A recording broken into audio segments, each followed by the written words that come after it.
അസ്സലാമു അലൈക്കും പ്രിയപ്പെട്ട കുട്ടികളെ, എല്ലാവർക്കും സുഖമാണല്ലോ. കഴിഞ്ഞ ക്ലാസ്സുകളിൽ നമ്മൾ കെട്ടിടവും മേഘവുമൊക്കെ ഉദാഹരണമായി പറഞ്ഞ് 2 പുതിയ അറബി വ്യാകരണ നിയമങ്ങൾ പഠിച്ചിരുന്നു. ഓർമ്മയില്ലേ? ആർക്കെങ്കിലും പറയാമോ എന്തായിരുന്നു അതെന്ന്?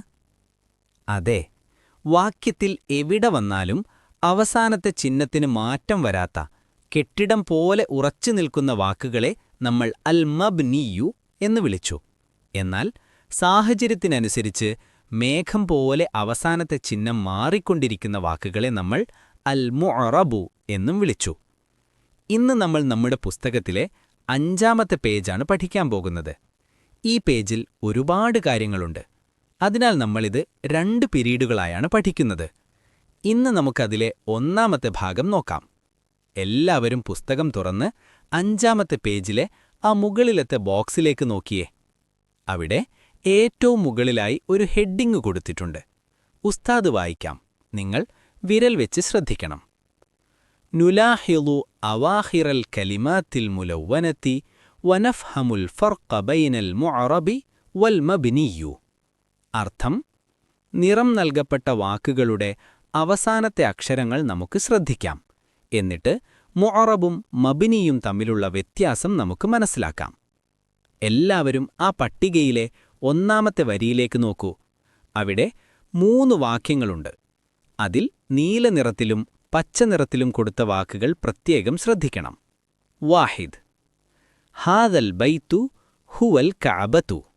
അർത്ഥം: ഈ വീട്, അതാണ് കഅബ. ശ്രദ്ധിക്കുക, ഇവിടെ നീല നിറത്തിൽ കൊടുത്തത് അൽ ബൈത്തു എന്നാണ്. അവസാനം ലമ്മ് ആണല്ലേ. പച്ച നിറത്തിലുള്ള വാക്ക് ഹാദ എന്നാണ്. ഇസ്നാൻ: ഹൽ റഅയ്തും ഹാദൽ ബൈത. അർത്ഥം: നിങ്ങൾ ഈ വീട് കണ്ടിട്ടുണ്ടോ? നോക്കിക്കേ, ഇവിടെ നീല നിറത്തിലുള്ള വാക്ക് അൽ ബൈത്ത എന്നായി മാറി. അവസാനം ഫതഹ് വന്നു. എന്നാൽ ഹാദ എന്ന വാക്കിന് വല്ല മാറ്റവും വന്നോ? ഇല്ല, അതവിടെ തന്നെയുണ്ട്. സലാസ: യതവജ്ജഹുൽ മുസ്ലിമൂന ഇലാ ഹാദൽ ബൈത്തി. അർത്ഥം: മുസ്ലിംകൾ ഈ വീട്ടിലേക്ക് തിരിയുന്നു. ഇപ്പോൾ നീലവാക്കെന്തായി? അതെ, അൽ ബൈത്തി എന്നായി. അവസാനം കെസ്ർ വന്നു. അവിടെയും ഹാദ എന്നതിന് മാറ്റമില്ല. മക്കളെ, ഇതിൽ നിന്ന് നമുക്കെന്താ മനസ്സിലായത്? അൽ ബൈത്ത് എന്ന വാക്കിന്റെ അവസാനത്തെ ചിഹ്നം വാക്യത്തിനനുസരിച്ച് ലമ്മ്, ആ, ഇ എന്നിങ്ങനെ മാറിക്കൊണ്ടിരിക്കുന്നു. അപ്പോൾ അതെന്താണ്? ഉച്ചത്തിൽ പറഞ്ഞേ. വെരി ഗുഡ്, അത് മുഅറബു ആണ്, മേഘം പോലെ. എന്നാൽ ഹാദ എന്ന വാക്ക് ഒരു മാറ്റവുമില്ലാതെ നിൽക്കുന്നു. അത് മബ്നിയു ആണ്, കെട്ടിടം പോലെ. ഇനി നമുക്ക് ആ ബോക്സിലെ 2-ാമത്തെ വരി നോക്കാം. അവിടെ അൽ കഅബതു എന്ന വാക്കാണ് നീല നിറത്തിൽ കൊടുത്തിട്ടുള്ളത്. വാഹിദ്: അൽ കഅബതു ഫീ മക്കത. കഅബ മക്കയിലാണ്. ഇവിടെ അൽ കഅബതു എന്ന് ലമ്മ് ആണ്. ഇസ്നാൻ: ബന ഇബ്രാഹീമു വ ഇസ്മാഈലു അൽ കഅബത. ഇബ്രാഹിം നബിയും ഇസ്മായിൽ നബിയും കഅബ നിർമ്മിച്ചു. ഇവിടെ അത് മാറി അൽ കഅബത എന്നായി ഫതഹ് വന്നു. സലാസ: യതൂഫുൽ ഹുജ്ജാജു ബിൽ കഅബതി. ഹാജിമാർ കഅബയെ ത്വവാഫ് ചെയ്യുന്നു.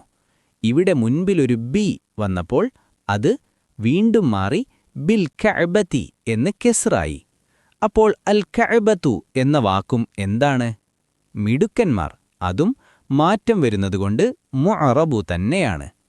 പ്രിയപ്പെട്ട കുട്ടികളെ, വാക്കുകൾക്ക് വാക്യങ്ങളിൽ മാറ്റം വരുന്നത് എങ്ങനെയെന്ന് ഇപ്പോൾ കൃത്യമായി മനസ്സിലായല്ലോ. പുസ്തകത്തിലെ ഈ 3 വരികളും നിങ്ങൾ വീട്ടിൽ പോയി ഉച്ചത്തിൽ വായിച്ച് അർത്ഥം വെച്ച് പഠിക്കണം. അൽ ബൈത്തു, അൽ ബൈത്ത, അൽ ബൈത്തി എന്ന് മാറിയത് ഓർമ്മയിൽ വെക്കണം. ഇനി ഈ പേജിന്റെ താഴെ ഒരു വലിയ ടേബിൾ നുലാഹിളുൽ ജദ്വൽ കൊടുത്തിട്ടുണ്ട്. അറബി ഭാഷയിൽ ഏതൊക്കെ വാക്കുകളാണ് ഇങ്ങനെ മാറുന്ന മുഅറബാകുക എന്നും ഏതൊക്കെയാണ് മാറാത്ത മബ്നിയാകുക എന്നും കൃത്യമായി അതിൽ കൊടുത്തിട്ടുണ്ട്. അത് നമുക്ക് അടുത്ത പിരീഡിൽ വളരെ രസകരമായി പഠിക്കാം.